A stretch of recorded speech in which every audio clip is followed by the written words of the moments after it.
इसको लेकर क्यों आखिर हो रहा है। लेकिन सुन लेते हैं उससे पहले हम लोग राहुल गांधी ने, चूंकि बहुत बड़ा आरोप लगाया है और आज पुतिन यहां आ रहे हैं, अमलेंदु जी, वो कह रहे हैं कि विदेशी डेलीगेशन से हमको मिलने नहीं दिया जाता है, जबकि वो नेता प्रतिपक्ष है लोकसभा में। हाँ बिल्कुल, वो कह रहे हैं कि नेता प्रतिपक्ष हमको मिलने नहीं दिया जाता है। तो राहुल गांधी ने बहुत गंभीर आरोप जो है वो लगाया है समीर जी। और ये गंभीर आरोप जो है ये ऐसे ही नहीं है, चूंकि अब तक होता यह था समीर जी कि कोई भी विदेशी प्रतिनिधिमंडल आता था तो चूंकि रहा है कि भाई विपक्ष के नेता से भी मिलता है, हमारे भी प्रतिनिधिमंडल जाते हैं किसी देश में तो वो भी वहां जाकर विदेश जो नेता प्रतिपक्ष होते हैं वहां संसदों में तो उनसे मुलाकात करते हैं। लेकिन यहाँ विदेशी प्रतिनिधिमंडलों से नहीं मिलने दिया जाता है, ये बताने के लिए कि मोदी जी जो है बहुत उनकी 56 इंच की छाती है और बचपन में जो है वो वडनगर में मगरमच्छ पकड़ा करते थे ट्रम्प के साथ में, तो ये साबित करने के लिए विदेशी प्रतिनिधिमंडलों को नहीं मिलने दिया जाता है। और क्या कारण हो सकता है? हाँ बिल्कुल, और क्या कारण हो सकता है सुन लेते हैं राहुल गांधी क्या कह रहे हैं। लेकिन बहुत बड़ा आरोप है कि उनको का सरकार जो विदेशी प्रतिनिधिमंडल आते हैं उनसे नहीं मिलने देती है। सुनते हैं राहुल गांधी को। जनरली इस सरकार की पॉलिसी है, नॉर्मली ट्रेडिशन होता है कि एलओपी के साथ जो भी बाहर से आते हैं उनकी मीटिंग होती है। ये वाजपेयी जी के टाइम होता था, मनमोहन सिंह जी के टाइम होता था, ये ट्रेडिशन रहा है। बट आजकल क्या होता है कि जो फॉरेन डिग्नेटरीज आते हैं या जब मैं कहीं बाहर जाता हूं तो सरकार उनको सजेस्ट करती है कि एलओपी से नहीं मिलना चाहिए। तो ये इनकी पॉलिसी है, ये हर बार करते हैं। जब मैं बाहर जाता हूं ये करते हैं, जब लोग यहाँ आते हैं मैं करता हूं।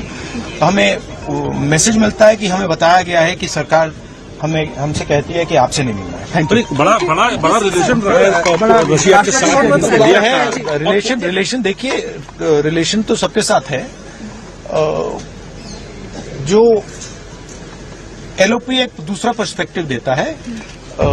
हिंदुस्तान को हम भी रिप्रेजेंट करते हैं, सिर्फ सरकार नहीं रिप्रेजेंट करती है। तो सरकार नहीं चाहती कि ऑपोजिशन के लोग बाहर के लोगों से मिलें। ये ट्रेडिशन है सर। राष्ट्रपति एक सेकंड मुझे बोलने दीजिए। ये ट्रेडिशन है, ये नॉर्म है, बट मोदी जी इस नॉर्म को फॉलो नहीं करते हैं। फॉरेन मिनिस्ट्री इस नॉर्म को फॉलो नहीं करती। Thank you. नहीं चाहते सर, इनसिक्योरिटी है। तो कह रहे हैं कि नहीं मिलने दिया जाता, जबकि ट्रेडिशन है, पर मोदी जी उसको फॉलो नहीं करते हैं। अमलेंदु जी यहाँ मिलने नहीं दे रहे हैं। और ऐसी भी सरकारें रही हैं कांग्रेस पार्टी की जिन्होंने विपक्ष के नेता को संयुक्त राष्ट्र में देश का प्रतिनिधित्व करने का मौका दिया है। हाँ। मोदी जी कौन सी परंपरा का निर्वहन कर रहे हैं? बिल्कुल, मोदी जी कौन सी परंपरा का निर्वहन कर रहे हैं? क्या मोदी जी तो किसी परंपरा को मानते ही नहीं है। मोदी जी की तो बात ही अलग है। वो तो मत्था झुकाते हैं तो परंपरा क्यों मानेंगे? हाँ। पूजा करते हैं तो परंपरा क्यों मानेंगे? है ना। तो परंपरा की जो बात है वो अलग है। लेकिन मोदी जी जो हैं वो बहुत सारी चीज़ें जो करते हैं वो इस देश के संवैधानिक ढांचे से मेल नहीं खाती हैं, लोकतांत्रिक प्रक्रियाओं से मेल नहीं खाती हैं। अब पता नहीं उनके कौन से संस्कार हैं, हमें नहीं मालूम कि कहाँ से संस्कार लिए, उन्होंने संघ से लिए, कहाँ से लिए। लेकिन जो लोकतांत्रिक संस्कार हैं उनसे तो मेल नहीं खाती हैं बहुत सी चीजें। तो ये कहते हैं, अब राहुल गांधी तो खुलकर आरोप लगा रहे हैं कि मिलने नहीं दिया था विपक्षी प्रतिनिधिमंडल से, जबकि एक कटसी होती है कि विपक्षी विदेशी कोई प्रतिनिधिमंडल आता है तो विपक्ष के नेता से मिलता है। संदेश भी तो जाता है कि हमारे यहाँ किस तरीके से यहाँ जो विरोधी पक्ष, और यही संदेश देने के लिए परंपराएं बनी है लोकतांत्रिक देशों में कि वहां जब एक देश का जो डेलीगेशन होता है, सरकारी डेलीगेशन, वो गया तो वहां सत्ता पक्ष से और विपक्ष से दोनों से मिलता है। बिल्कुल समीर जी, और जो विदेश नीति होती है वो सरकार की नहीं होती है, वो देश की विदेश नीति है। तो देश की विदेश नीति को सत्ता पक्ष और विपक्ष मिलकर तैयार करते हैं। और उसमें सत्ता पक्ष विपक्षी नहीं बल्कि सिविल सोसाइटी जो है उसका भी उसमें योगदान होता है। तो बहुत सारी चीजें हम लोगों के जो मतलब जो दो देशों के पारंपरिक संबंध होते हैं, किस तरीके से संबंध रहे हैं, प्राचीन क्या संबंध रहे हैं, सिर्फ राजनीति नहीं सांस्कृतिक आर्थिक भी संबंध होते हैं, वो किस तरीके से रहे हैं और उन संबंधों से किसी दूसरे देश के साथ संबंधों पर क्या असर पड़ता है, ये सारी चीजों का उसमें समावेश होता है। मुझे नहीं मालूम कि प्रधानमंत्री नरेंद्र मोदी कितना कूटनीति समझते हैं और कितना विदेश नीति समझते हैं, लेकिन जिस तरीके से उन्होंने विदेश नीति को अंदरूनी राजनीति का जरिया बना लिया है करने का, उससे संकट जो है काफी ज्यादा पैदा हो गया है। तो बिल्कुल, विदेश नीति को एकदम अपनी पारिवारिक नीति समझते हैं, व्यक्तिगत नीति समझते हैं। कभी अमेरिका के किसी राष्ट्रपति को अपना दोस्त बता देंगे, कभी किसी रूस के साथ उनके समझौते जो है उनके आधार पर तय होने लगते हैं। ये सारी चीजें दिखाती हैं। कभी चीन के राष्ट्रपति संपत्ति के साथ अपने गांव से जुड़ा हुआ उनको बता देंगे, लेकिन विदेश नीति ऐसे नहीं चलती है। विदेश नीति का एक तरीका होता है और वहां विपक्ष का भी वही महत्व होता है जो सत्ता पक्ष का होता है लोकतांत्रिक व्यवस्था में। यही बात कह रहे हैं राहुल गांधी और सीधे सीधे आरोप लगा रहे हैं कि सरकार विदेशी प्रतिनिधिमंडल से मिलने ही नहीं देती है, दूर रखती है, यानी विपक्ष के नेताओं को वो वहां पर उनसे बात करने से रोकती है, संसद में लोगों को, आम जनता से जुड़े मुद्दे उठाने से मना करती है।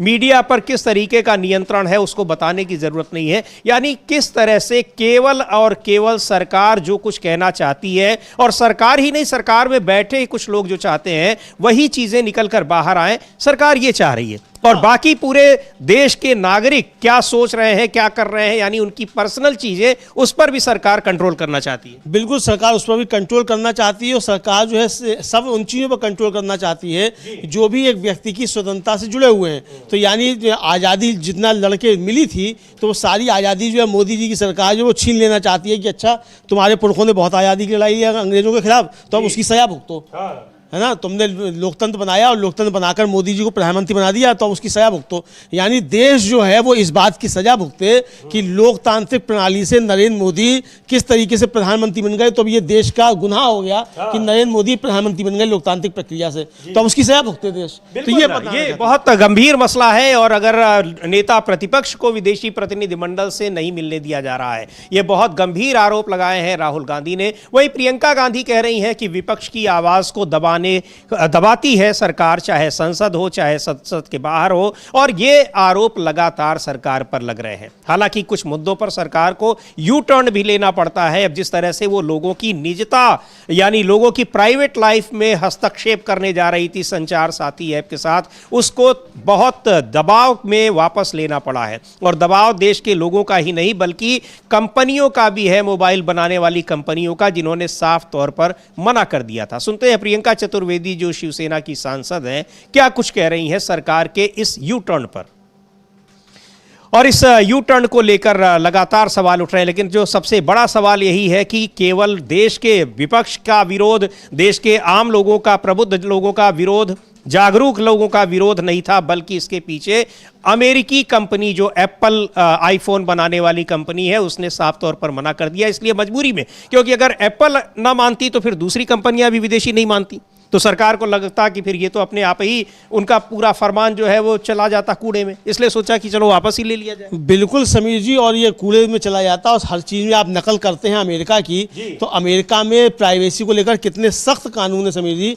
वेबसाइट्स पे जो विज्ञापन आते हैं वो विज्ञापन भी आप बिना यूजर की अनुमति के नहीं दिखा सकते, इतने तक कठोर नियम है प्राइवेसी को लेकर। और यहाँ आप जो हर एक के मोबाइल में घुस जा रहे हैं, तो ये प्राइवेसी मतलब जी यहाँ तो कह आपने हलफनामा देकर कह दिया सरकार ने कि साहब यूजर मतलब नागरिक की कोई प्राइवेसी नहीं है जी। लेकिन इस प्राइवेसी को लेकर पूरी दुनिया में कितने कठोर कानून हैं, और इस पर कई बार इन कंपनियों पे भी जुर्माने लगे हैं जी। जो विदेशी कंपनियां हैं जो टेक जायंट कहलाते हैं उनके ऊपर। और तो, अगर आप इतना चाहते हैं तो फिर आपने एप्पल को मना कर दिया होता कि आप नहीं लागू करोगे तो